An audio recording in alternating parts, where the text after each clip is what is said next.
vivir en tu poder. Es el tiempo de luchar sin temer, con la pasión de conquistar toda la tierra y tu nombre proclamar. Así luchar y arrebatar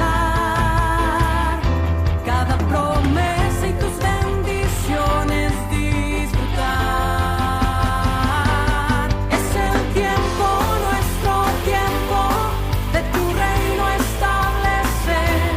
Es el tiempo, nuestro tiempo, de amar y así vencer.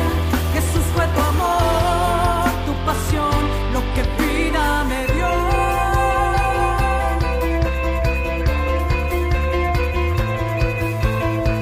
Y quiero invitarte a que me acompañes con tu Biblia, Daniel capítulo 1.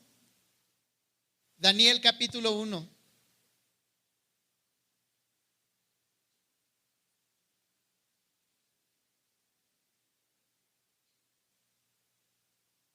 Daniel capítulo 1, versículo 1.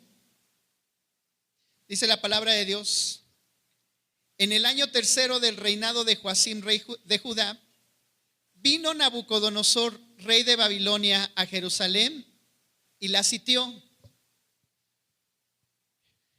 ¿Qué significa eso? Jerusalén, el pueblo de Dios, la ciudad de Dios, que ha vencido a muchos enemigos. De pronto viene el imperio más poderoso de aquella época, los babilonios, y sitian la ciudad, la rodean completamente. Y lo que significaba es que nadie podía entrar ni salir de Jerusalén. Les cortaron sus vías de abastecimiento, toda la actividad comercial se tuvo que detener, porque eso implicaba un sitio. Y empezaron a dejar de recibir o de tener su vida, su nivel de vida al que estaban acostumbrados. Empezaron a padecer una crisis en Jerusalén. Y solamente era el inicio de los problemas de los judíos. Apenas estaban empezando sus problemas.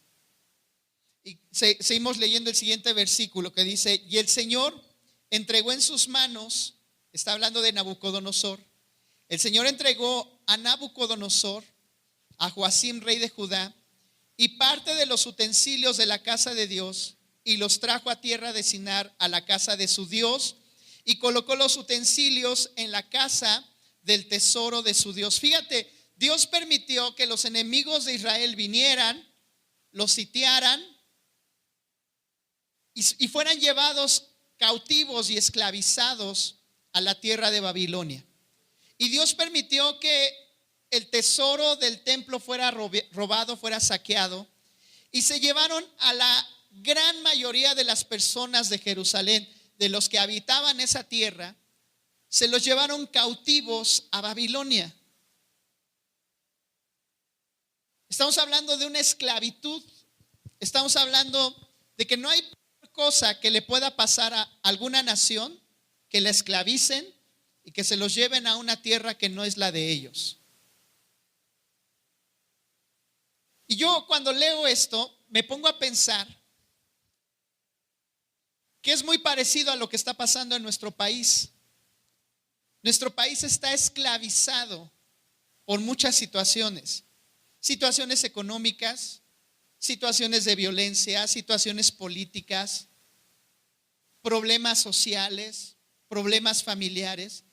Nuestro país está sitiado, ya ha venido el enemigo y ha esclavizado nuestra nación, y a muchos los ha llevado cautivos a su reino. Hay muchos chavos de tu edad, muchas familias que están cautivas en el reino del enemigo. Y esta historia que estamos leyendo en Daniel se vuelve a repetir en nuestro país y nos afecta a nosotros también. Probablemente tú escuchas narcotráfico, violencia, igual y dices, bueno, eso está pasando en otros lugares. La verdad es que la situación que se está viviendo en el norte del país es algo terrible.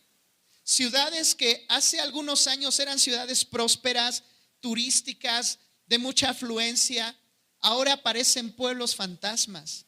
La gente ha huido de esos lugares por la violencia, por la situación que se está viviendo. Y es esa cautividad, a lo mejor no es el llevando a los esclavos, pero sí exiliándolos, desplazándolos de sus lugares de origen. Y a menos que nosotros hagamos algo, déjame decirte que eso que está pasando en el norte del país puede recorrer todo el país entero y nos puede llegar aquí. Y no soy profeta, ni mucho menos, ni lo deseo para nuestro país, pero a menos de que hagamos algo tajante, algo contundente, la situación del país no va a cambiar y va a seguir empeorando. Y eso fue lo que le pasó a los judíos a Jerusalén. Tuvieron una crisis terrible. Se los llevaron esclavos, cautivos, los llevaron a vivir a un lugar al que ellos no querían vivir. ¿Tú crees que uno de Monterrey, su ilusión sea venir a vivir a la Ciudad de México? Por supuesto que no. O alguien de Chihuahua o de Torreón o del norte anhele ser chilango. Por supuesto que no. Y eso le pasó a los judíos. Los llevaron a vivir a un lugar que no querían vivir ellos. Con otra cultura, con mucho pecado, con muchas cosas que iban en contra de lo que ellos habían aprendido desde pequeños, la ley de Dios. Era una ley totalmente contraria a la ley de Dios. Imagínate nada más. Que te lleven a vivir a un lugar donde te van a obligar a hacer todo lo que nunca has hecho en tu vida, para lo que no fuiste educado. Todo lo contrario a los planes y propósitos de Dios. Y en medio de toda esta situación terrible, encontramos lo que dice el versículo 3. Y dijo el rey a Aspenaz, jefe de sus eunucos, era una de las personas que más confianza le tenía el rey, al jefe de sus eunucos. ¿Alguien sabe lo que es un eunuco? Cuando la Biblia nos habla de un eunuco. Ok. Era un hombre que tenía la responsabilidad de cuidar a las mujeres del rey, a sus esposas y a sus concubinas. Pero necesitaba una característica muy particular. Tenían que castrarlo para que fuera un hombre de toda la confianza de que no iba a poder hacerle nada a las mujeres del rey. Yo creo que voy a aplicar cuando mi hija me diga, oye papá, quiero ir al cine, yo voy a corroborar que sea un eunuco el que vaya con ella. No anda por aquí. Y si no, yo lo hago eunuco o a ver qué hago. Entonces va a ser de toda mi confianza. Mientras no cumpla eso, para mí es el diablo hecho carne. Es el enemigo en persona. Chicas, los hombres no somos de confiar. Y perdón, chavos, es la verdad. Perdón. Y bueno, yo aquí no vengo a decir otra cosa que la verdad. La verdad no peca, pero incomoda, ¿verdad? Ok. Entonces, el rey, aquí estás, mi amor, no te había visto. El rey dice aquí, envió a Aspenaz, al jefe de sus eunucos, que trajese de los hijos de Israel, del linaje real de los príncipes. O sea, que buscara de entre lo mejor del pueblo de Israel, gente que perteneciera a la realeza, al linaje de los que gobernaban Israel. Evidentemente puede ser línea directa, familiares del rey David, gente que estuvo acostumbrada a un nivel de vida bueno, a un estatus social alto. El rey Nabucodonosor ordena a su jefe de los eunucos, busca de Israel, del linaje real de los príncipes, versículo 4, muchachos en quienes no hubiese tacha alguna, de buen parecer, enseñados en toda sabiduría, sabios en ciencia y de buen entendimiento, e idóneos para estar en el palacio del rey, y que les enseñase las letras y la lengua de los caldeos. Es un versículo muy interesante. En primer lugar, lo que estaba pasando aquí es que estos muchachos Antes iban al tecnológico de Jerusalén y ahora los iban a matricular en la Universidad de Babilonia. Ellos eran unas personas inteligentes, eran un cerebrito que estaban en el tecnológico de Jerusalén y los cambian de escuela. Y en una escuela que ellos no se llevaban, a lo mejor es como sacar a alguien de la UNAM y llevarlo al Poli, ¿no? O al revés. Y lo que buscaba el rey Nabucodonosor, fíjate bien, era reprogramarlos con toda la cultura de Babilonia, para que les enseñasen la lengua, las costumbres, la ideología de los babilonios. Ese era el objetivo de Nabucodonosor. Es una estrategia muy interesante y muy inteligente de parte de este rey Nabucodonosor. Y buscan muchachos con estas características, sin tal alguna, de buen parecer, entendidos e idóneos para estar en el palacio del rey. Y fíjate, a mí lo que me impacta es que sí encontraron de esa clase de muchachos entre el pueblo judío. A pesar de que el pueblo de Jerusalén, los judíos, se habían desviado de Dios, se habían ido en pos de otros dioses, por eso Dios permitió que los llevaran esclavos. A pesar de que Jerusalén se había olvidado de Dios, había muchachos en Jerusalén que eran íntegros.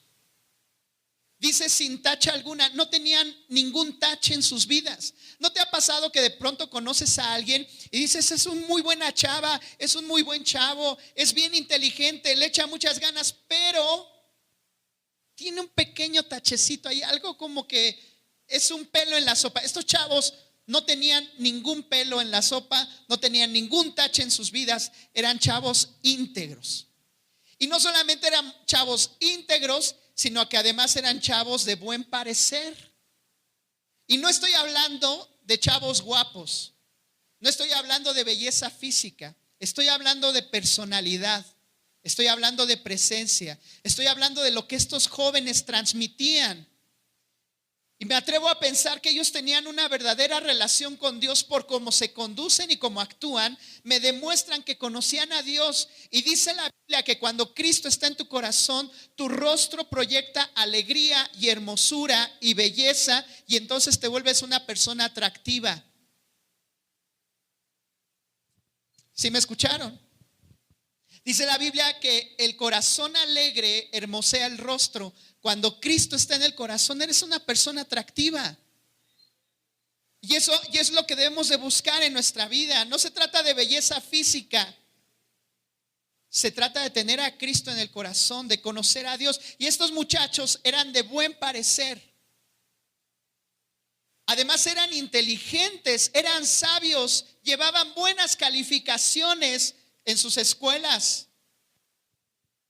No era cualquier tipo de chavos.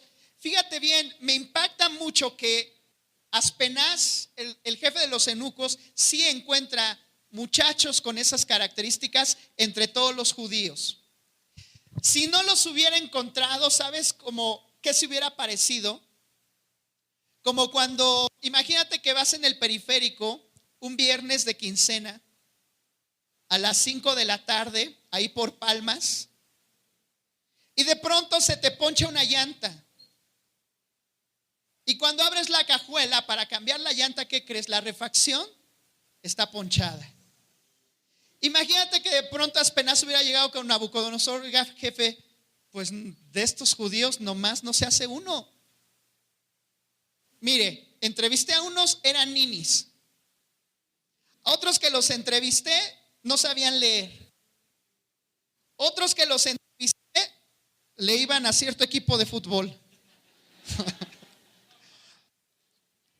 A otros, pues no se habían bañado, no se habían vestido bien.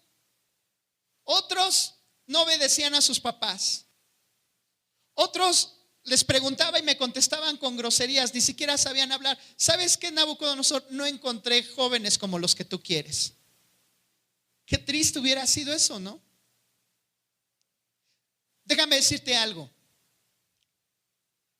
La razón por la cual estamos aquí La razón por la cual hacemos el congreso, hacemos un campamento, es justamente para que tú salgas inspirado, motivado a vivir una vida íntegra, a vivir una vida limpia. A que cuando Dios venga a buscar muchachos sin tacha alguna, de buen parecer, entendidos, sabios e idóneos para estar en el palacio del rey, tú puedas levantar la mano y tú puedas decir: yo soy de esos. Ese es nuestro objetivo.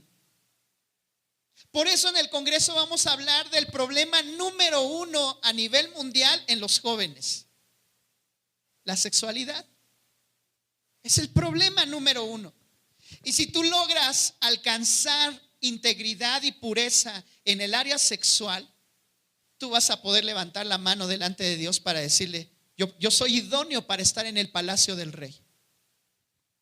De eso se trata el Congreso. No creas que es una moda. No creas que es nuestra costumbre hacer congresos. No creas que es porque cada iglesia hace su congreso de jóvenes, ahora también nosotros. Eso no nos mueve a nosotros. Lo que nos mueve es impactar la vida de los miles de chavos que van a venir y que salgan con la idea de: yo me voy a guardar virgen para el matrimonio, voy a guardar mi sexualidad, porque esa es la integridad que Dios está buscando de mí. Hace algunas semanas yo dije esto aquí con los muchachos y lo repito: este país urgentemente los necesita. Ustedes son los que van a hacer la diferencia. Porque cuando lees la historia de lo que pasó con los judíos en Babilonia, los que hicieron la diferencia fueron estos muchachos.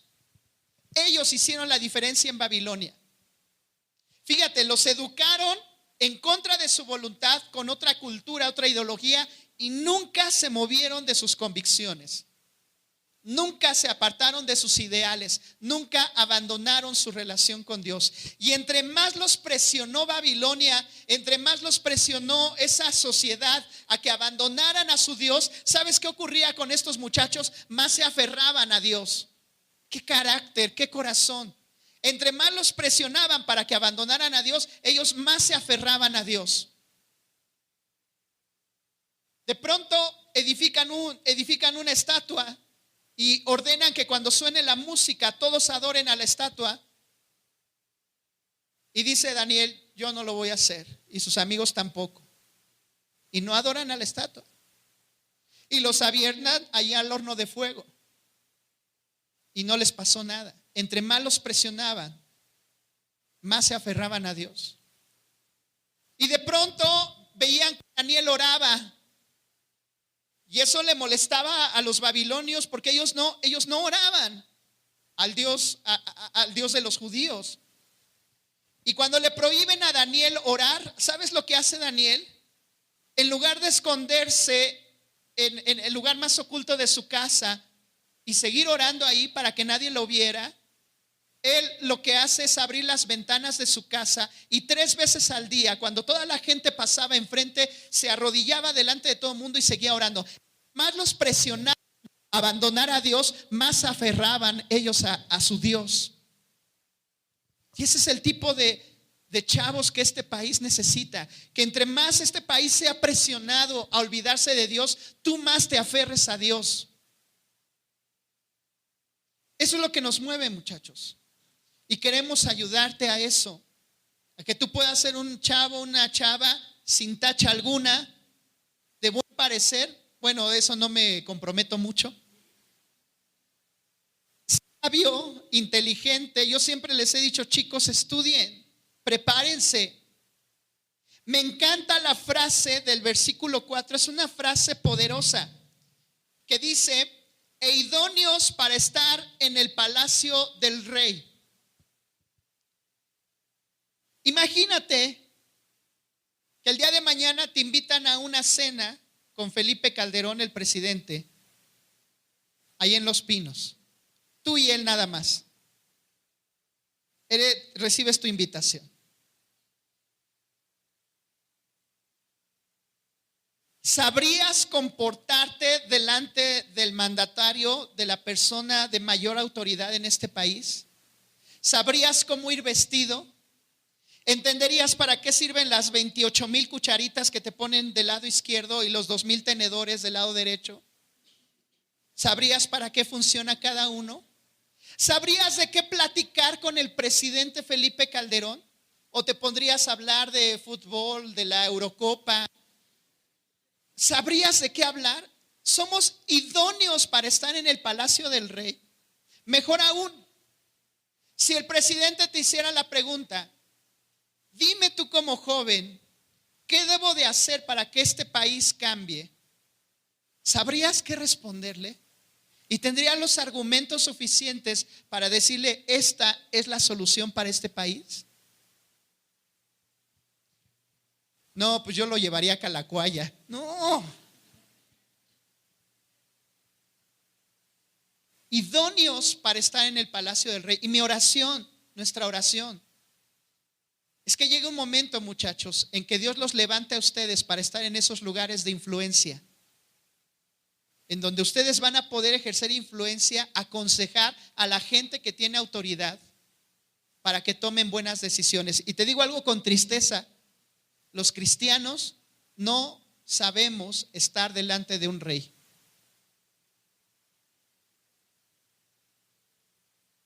Y eso es algo triste.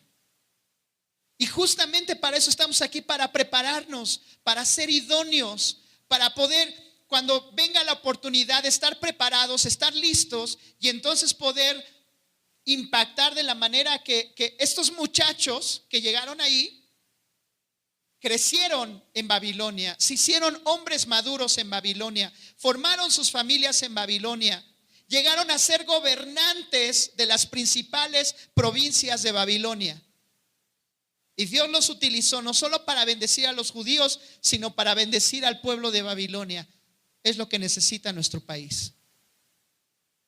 A veces queremos que se levante un presidente cristiano para que beneficie a los cristianos. No. Si alguien se levanta con el temor de Dios es para beneficiar a todo el país, no solo a los cristianos. Sea diputado, sea senador, sea lo que sea, que a quien Dios levante sea para beneficiar a todo el país. Por eso a veces cuando un cristiano está delante de una persona influyente, está pidiéndole favorcitos para el pueblo cristiano.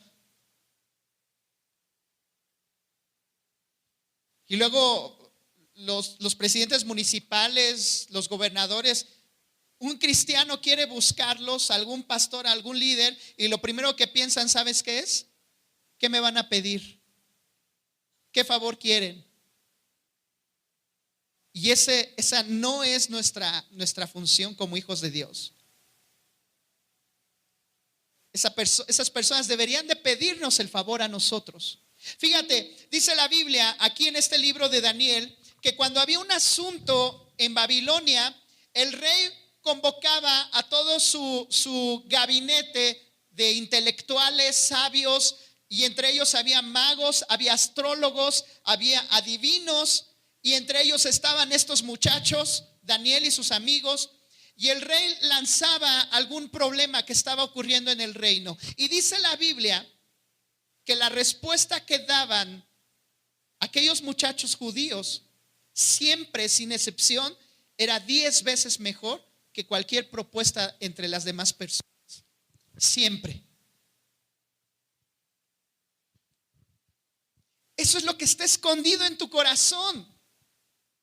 Tú tienes ideas más brillantes de las que tú te imaginas. Tienes más sabiduría de la que te has dado cuenta porque tienes el Espíritu Santo. Tú estás llamado a ser 10 veces más sabio e inteligente que los chavos que no tienen el Espíritu Santo en su vida. Y si no estamos viviendo en ese nivel, muchachos, algo no está funcionando bien en nuestra vida. Algo no estamos haciendo bien. Y creo que todo parte de la integridad que tenían estos muchachos, del celo que tenían por Dios. Tú lees adelantito en los versículos, les ofrecen la comida del rey y Daniel y sus amigos dicen, propusieron en su corazón no contaminarse con la comida del rey. Y le dicen al jefe de los eunucos, ¿sabes qué? No nos des de la comida del rey, mejor danos unas verduras y déjanos comer eso. No queremos contaminarnos con la comida del rey. Eso te habla del corazón que ellos tenían. Estaban en Babilonia, iban a la universidad de Babilonia, eran educados por los babilonios, pero nunca cambió su integridad ni su convicción por Dios. Por eso la respuesta para nuestra vida no es ir a hacer una ciudad para puros cristianos y ponerle una muralla y entonces todos felices para siempre. No, el verdadero reto es estar en medio de nuestro país con los peores problemas y mantener tu integridad con Dios. Ese es el verdadero reto. Y en el área sexual, bueno, no se diga. Tienes un reto ahí principalmente. Por eso a través del Congreso queremos motivar a que tomes conciencia. Aquí yo lo he hablado infinidad de veces, pero motivarte a que crees conciencia de guardarte puro, limpio en esa área. Y una segunda invitación que quiero hacerte es: ¿quieres hacer algo para que cambie este país? ¿Sí te interesaría? ¿Cuántos quieren que México cambie y sea una nación próspera, justa, pacífica? Ok, es muy sencillo. Compártele esto a tus amigos. Invita a tus amigos. No te quedes nada más con la bendición. Eso ya es algo, es muy significativo. Tú no sabes el impacto que puede tener para una persona el venir a escuchar la palabra de Dios. Yo leo en la Biblia un personaje como alguien llamado Bernabé. Y Bernabé no fue el gran predicador, Bernabé no fue el gran apóstol. Como que más bien Bernabé era una persona de un perfil bajo, no tenía aptitudes de liderazgo, pero él sabía trabajar con la gente, con aquellos que nadie daba un peso por ellos, con los que la gente desechaba. Él iba y trabajaba con ellos, y él formó a un Pablo y a un Marcos. Pablo, bueno, sabemos el trabajo de Pablo en la Biblia, y Marcos escribió uno de los evangelios.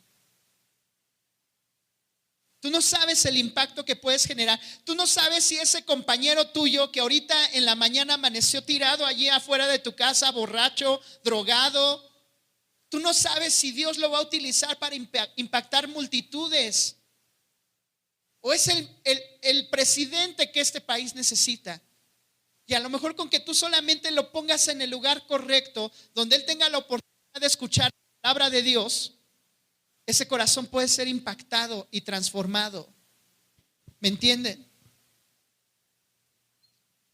No te quedes con esto. A veces nos da pena invitar a la gente, nos da pena invitar a nuestros amigos, nos da pena decirles a los demás que somos cristianos. No tiene por qué darte pena si entiendes el privilegio y el honor que es seguir a Cristo. Y la intención de este día era transmitirte la visión que tenemos para este congreso. Y que Dios va a hacer cosas increíbles a través de esos 2 días. Y que es aquí en nuestra iglesia, ni siquiera tienes que ir a otro lugar, es aquí. Sabes que encontramos que hay muchos chavos bien emocionados, van a venir de varias partes de la República, chavos que están juntando dinero, lavando coches para poder pagar un camión, de venir de diferentes partes aquí a Calacuaya para el congreso que vamos a tener. A mí me emociona eso. Y yo espero que tú también te emociones por lo que Dios quiere hacer en tu vida a través de esos 2 días.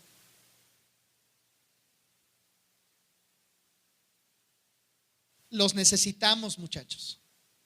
A mí me emociona mucho ver cómo chavos que no estoy seguro, pero no tienen a Dios en su corazón, pueden hacer algo bueno por el país. Ese movimiento de 132, yo dije, wow, son muchachos, son jóvenes, la capacidad que tienen y no se han dado cuenta. No estoy hablando de revolución, no estoy hablando de ir en contra de la autoridad, estoy hablando de pedir cosas justas.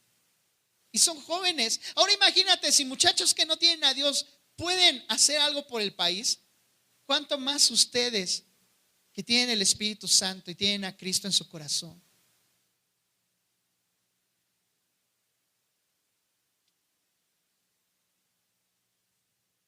Esa es la única razón por la que estamos aquí. Yo creo en ustedes y por eso he decidido invertir mi vida en este grupo. Yo creo en lo que Dios quiere hacer a través de ustedes. Y a veces es necesario que entremos en crisis, en problemas fuertes, para que entonces despertemos y nos agarremos más de Dios. Y mi oración es para que lo que está pasando en el país sea suficiente para despertar, que no necesitemos algo más grave, que no necesitemos cosas más fuertes, que lo que esté pasando ahorita ya sea suficiente para que despertemos, muchachos, y ocupes el lugar que Dios tiene para tu vida. No te estoy regañando, estoy abriéndote mi corazón en lo que yo entiendo que Dios anhela para este grupo. Es que, ¿qué les parece si terminamos orando? Para más información y otros materiales, visítenos en www.unsegundomas.com.mx. Y tu alabanza